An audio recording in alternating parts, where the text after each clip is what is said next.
Oh, grab your tea, because this story doesn't just walk. It struts in 6-inch heels down the Hollywood boulevard of drama. Word buzzing around the Golden Hills says Meghan Markle has turned her sparkliest smile toward none other than Jeff Bezos himself. Yes, that Jeff Bezos, the billionaire boss of Amazon, the man who could probably buy an entire country for brunch if he felt like it. And Meghan?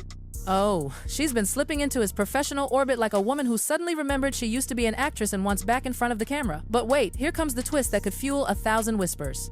Standing firmly between Meghan and Jeff, like a velvet rope at an exclusive Oscars afterparty, is none other than Lauren Sanchez. She's not just Jeff's partner, she's glamorous, confident, and so connected it hurts. And Lauren is not the type to let anyone, especially Meghan, sashay her way into her territory. Sources say Lauren clocked Meghan's little sparkle show from a mile away and shut that door with a smile so sweet it probably stung. So, what was Meghan really after? An acting opportunity? A business partnership? A golden ladder back to A-list fame? Maybe all three. Either way, the stage was set. Meghan aiming high, Bezos being the biggest prize in town, and Lauren making sure the Duchess stayed exactly where she belonged outside the inner circle. It all started when Meghan took a curious acting offer, a cameo role in an Amazon-backed MGM film, where she played herself. Sounds harmless, right? But insiders say this wasn't random. She could have gone anywhere, yet she chose Amazon, Jeff's world. Remember, Netflix gave her and Harry their first big deal, so this move raised eyebrows sky high in every Hollywood office. Suddenly, whispers began swirling. Meghan wasn't just acting, she was strategically orbiting Bezos. Hollywood insiders murmured she was professionally wooing him. Oh, they use the word professionally, of course, but you know that tone people use when they say it's just a coincidence, while arching an eyebrow so high it touches heaven. And just like that, Meghan was suddenly in conversations about Bezos, not about royal speeches or charity tours. She was becoming a name linked to Amazon's empire, and every corner of Tinseltown noticed. Netflix noticed, Lauren Sanchez definitely noticed, and Meghan? She played it cool, pretending everything was perfectly normal. But here's where things get juicy. A rival studio insider spilled that Bezos is one of the few men in Hollywood who could bankroll literally anything Meghan and Harry might dream up: movies, documentaries, lifestyle brands, maybe even a global empire named Archewell too. With Bezos, Meghan wouldn't just get a platform, she'd get power, funding, and prestige. Another insider said it best. Why go back to Netflix when you can aim for the man who owns the future? And that's exactly how Meghan thinks. Because Bezos isn't just a producer or billionaire, he's a kingmaker. But every kingdom already has a queen, and her name is Lauren Sanchez. Now here's where Meghan seemed to forget one glittering little detail.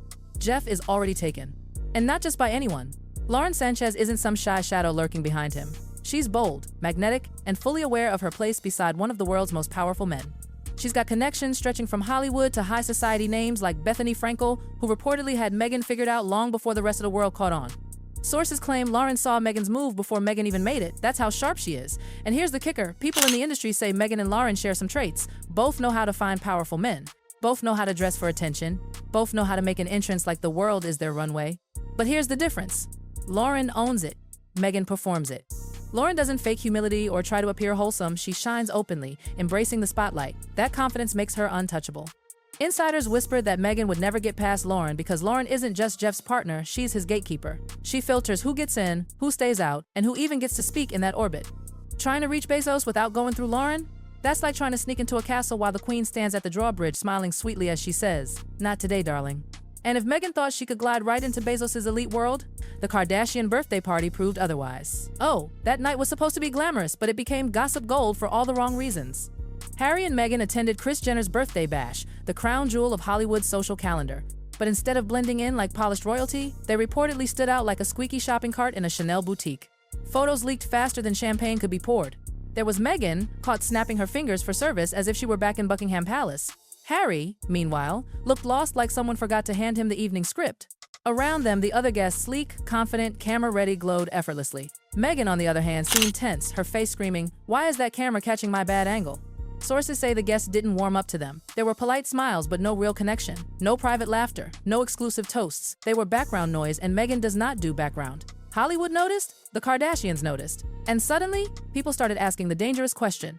If Meghan couldn't charm them, the queens of image and influence, how could she possibly conquer Bezos' world? That night didn't lift her status, it lowered it. And when Meghan saw those unfiltered photos from Kris Jenner's party, oh, she reportedly lost it. Not a graceful sigh or a sad tear, but a full-on meltdown. Meghan likes to approve every single image of herself before it hits daylight. This time, she had no control. The lighting was off, the dress didn't photograph well, and next to the Kardashians, comparisons were brutal. To make matters worse, Kris Jenner's camp was furious that Meghan and Harry's drama overshadowed the birthday queen celebration. This was supposed to be Kris's big night, the woman who invented modern fame, not another Meghan moment. But for Meghan, this wasn't about vanity, it was about power. Her entire post-royal identity revolves around image control, the perfect pose, the perfect lighting, the perfect quote. Those photos shattered that illusion. They reminded her that when she doesn't control the narrative doesn't choose her, and that's when her focus shifted. If she couldn't dominate the Hollywood image circle, she'd aim even higher: Bezos' empire. But Lauren was already watching, and she wasn't about to let Meghan rewrite the script. Now, in that rarefied world of private jets, diamond-studded galas, and whispered alliances, power doesn't shout, it purrs. It flows through subtle looks across dinner tables, champagne-soft conversations, and coded compliments. Insiders say Meghan started strategically positioning herself, showing up in the right rooms, smiling at the right people, ensuring she was always just a few degrees away from Bezos' influence. But here's the delicious twist. Everyone knew Lauren was watching. Not in jealousy, not in fear, just quiet control. Because women like Lauren don't fight loudly, they block silently. And reportedly, that's exactly what she did, making sure Meghan never got close enough to appear as anything more than a distant satellite. Hollywood felt it, the elite felt it, and Meghan? Oh, she felt it most of all. In today's world, power doesn't come with a crown, it comes with a rocket launch, a media empire, or a phone call that changes someone's destiny. Jeff Bezos has all that power. Lauren Sanchez is the radiant queen standing beside him, confident, established, socially untouchable. And Meghan? She's standing at the edge of that glittering universe, so close she can see it shimmer, but far enough that she can't touch it. She's tried Hollywood, she's tried royalty, she's tried Netflix, she's even tried the Kardashians.